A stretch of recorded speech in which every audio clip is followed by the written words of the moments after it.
Good morning, student. Subject Science, Chapter 2, to be continued. Chemicals methods.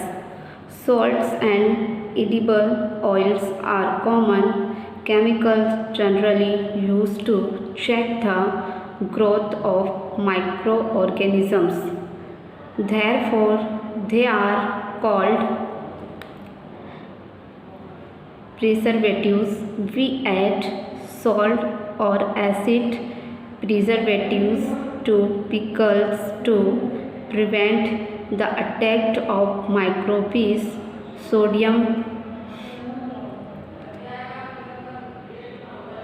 benzoate and sodium motabisulfite are common preservatives. These are also used in jams and squeezes to check their spoil.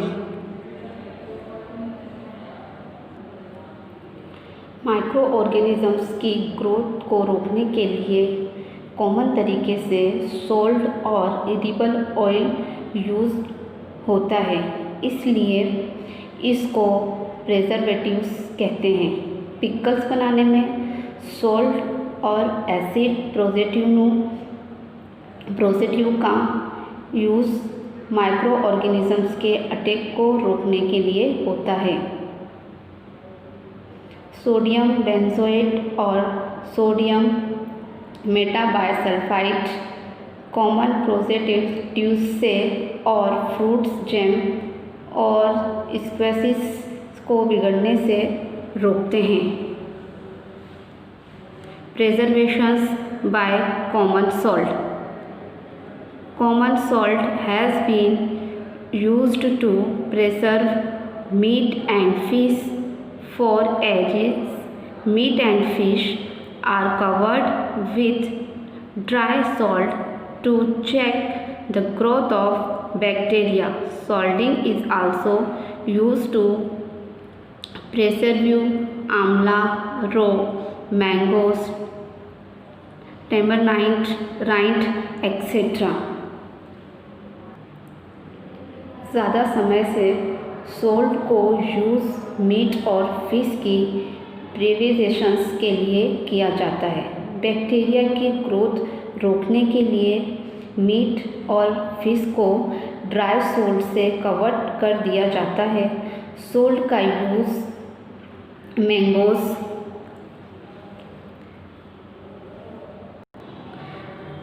आंवला, रो mangoes प्रिजर्वेशंस के लिए भी किया जाता है। Preservations by sugar. Jams, jellies and squashes are preserved by sugar. Sugar reduced the moisture content which inhibits the growth of bacteria which spoil food. Jam, jelly और fruits के juice प्रिजर्वेशंस के शर्करा के ज़रिए किया जाता है।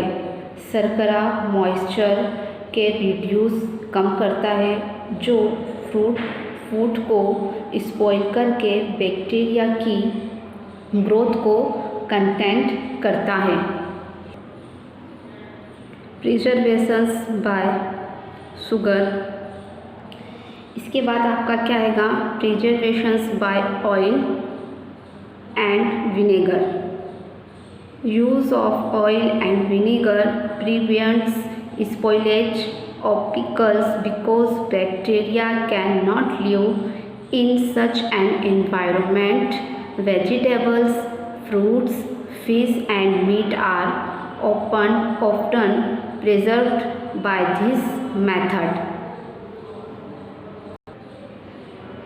ऑयल और विनेगर का यूज़ पिकल्स बिगड़ने से रोकने के लिए किया जाता है, क्योंकि बैक्टीरिया उनकी प्रेजेंट में मर जाते हैं।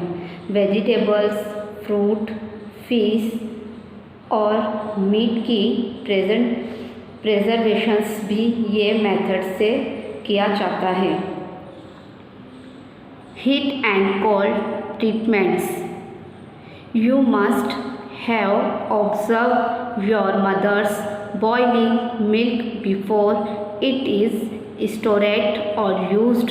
Boiling kills many microorganisms. Similarly, we keep our food in the refrigerator. Low temperature inhibits the growth of microbes. आपने अपनी मम्मी को मिल्क बॉइलिंग करते हुए देखा होगा।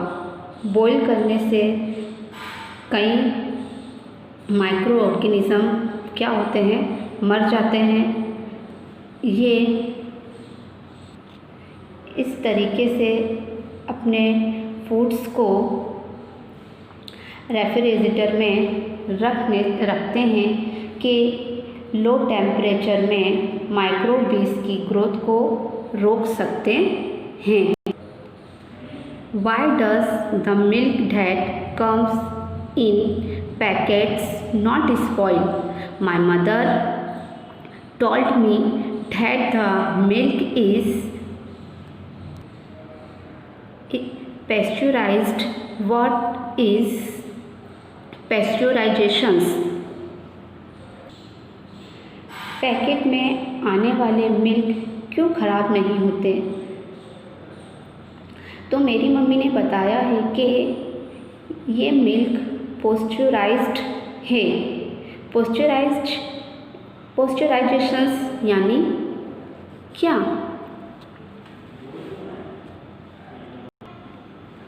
Pasteurized milk can be consumed without boiling as it is free from harmful microbes. The milk is heated to about 70 degrees for 50 to 30 seconds and then suddenly chilled and stored. By doing so, it prevents the growth of microbes.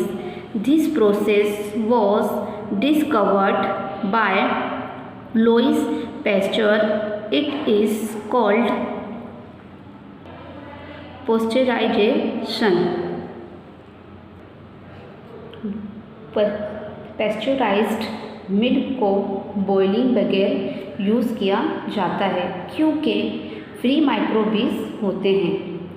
उनके लिए milk को 70 degree Celsius temperature से 15 से 30 second के लिए boil किया जाता है और बाद में फ़ौरन उसे ठंडा करके स्टोरेज कर देते हैं।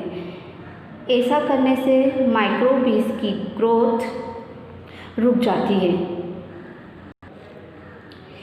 ये डिस्कवर्ड लुईस पास्चर नाम के साइंटिस्ट ने की थी, इसलिए इसको पास्चराइजेशंस कहते हैं।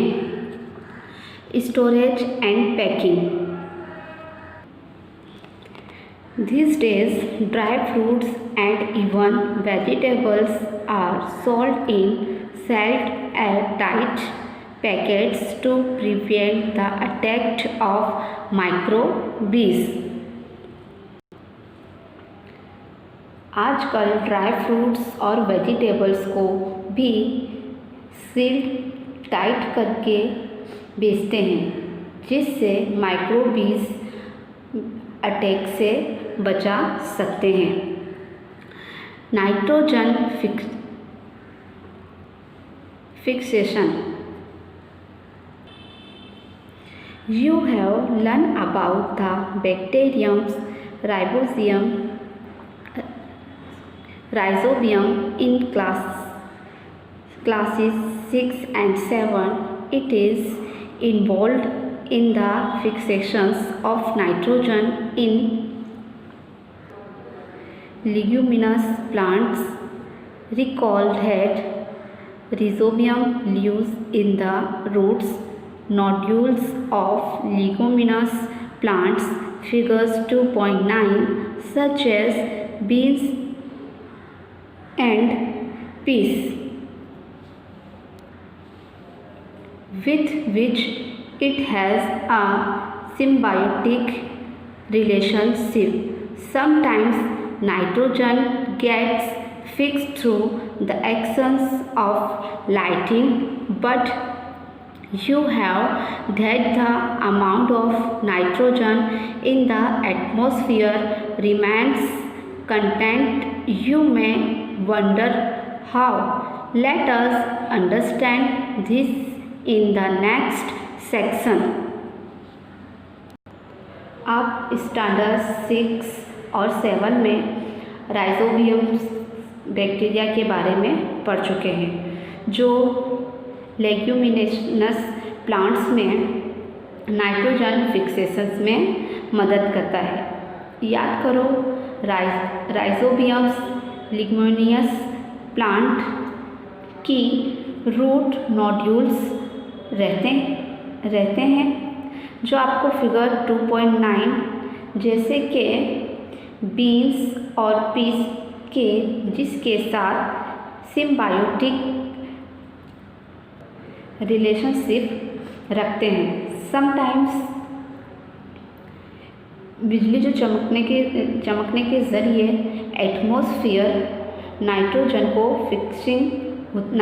की क्या होती है, फिक्सिंग होती है। लेकिन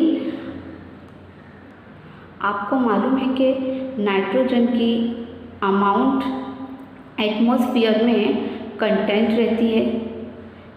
आपको वंडर होगा कि ऐसा क्यों होता है।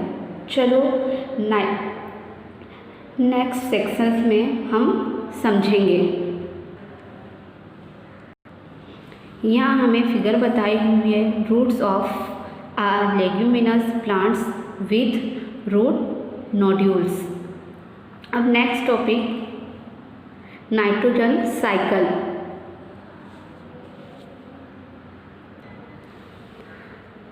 Our atmosphere has 78% nitrogen gas.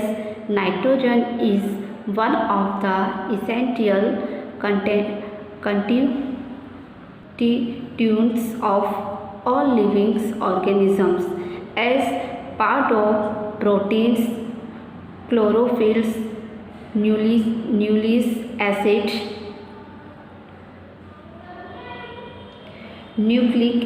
acids, and vitamins. हमारे एटमॉस्फेयर में 78% नाइट्रोजन गैस होती है। नाइट्रोजन ऑल लिविंग्स के लिए ज़रूरी है, जैसे कि प्रोटीन, क्लोरोफिल, न्यूक्लिक एसिड और विटामिन्स में ये क्या होते हैं, प्रेजेंट होता है। The atmospheric nitrogen cannot be taken directly by plants and animals. Certain bacteria and blue-green algae present in the soil fix nitrogen from the atmosphere and convert it into compounds of nitrogen.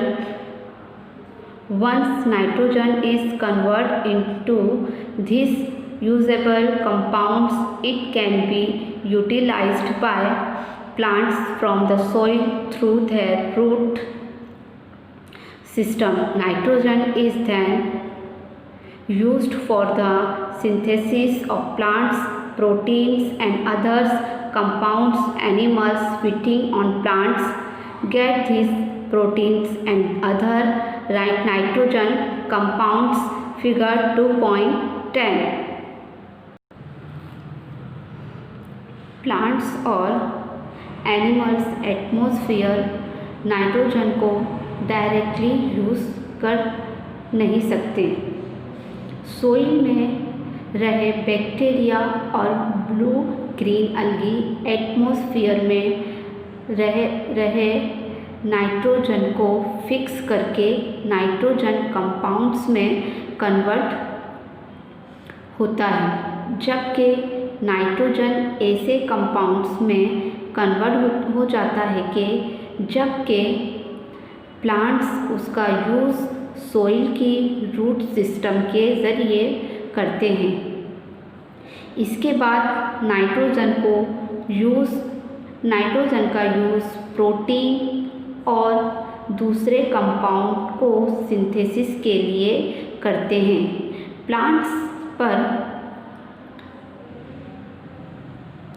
Plants पर depend होने वाले animals उसमें से protein और दूसरे nitrogen compounds लेते हैं।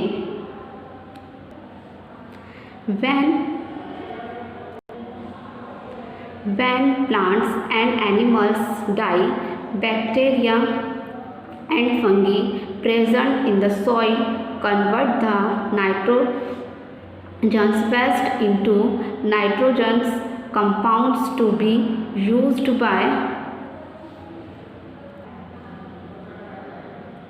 when plants and animals die, bacteria and fungi present in the soil convert the nitrogenous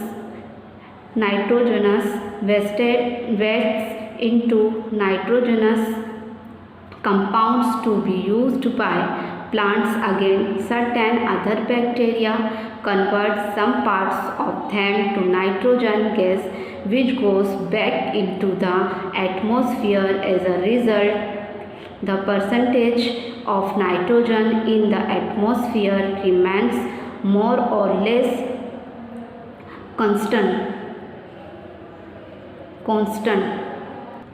plants और एनिमल्स मरने के बाद सोइल में प्रेजेंट बैक्टीरिया और फंगी नाइट्रोजन वेस्ट को नाइट्रोजन के कंपाउंड में कन्वर्ट करते हैं, जो प्लांट्स अगेंस्ट यूज़ में लिया जाता है। कितने ही बैक्टीरिया नाइट्रोजन के साथ कंपाउंड को नाइट्रोजन गैस में कन्वर्ट करते हैं, जो एटमॉस्फेयर में चला जाता है।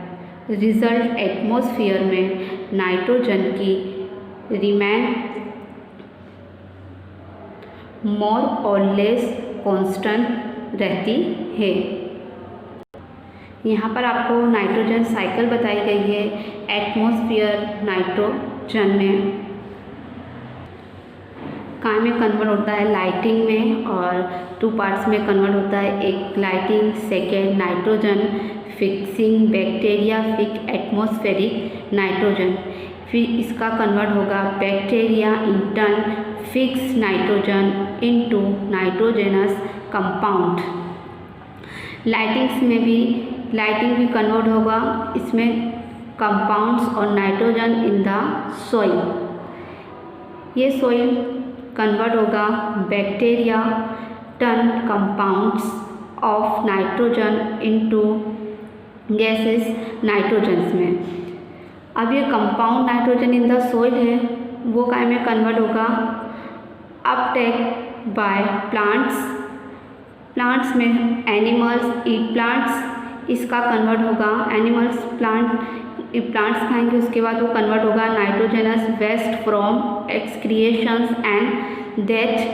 फिर उसका कन्वर्ट वापस हो जाएगा compound of nitrogen in the soil.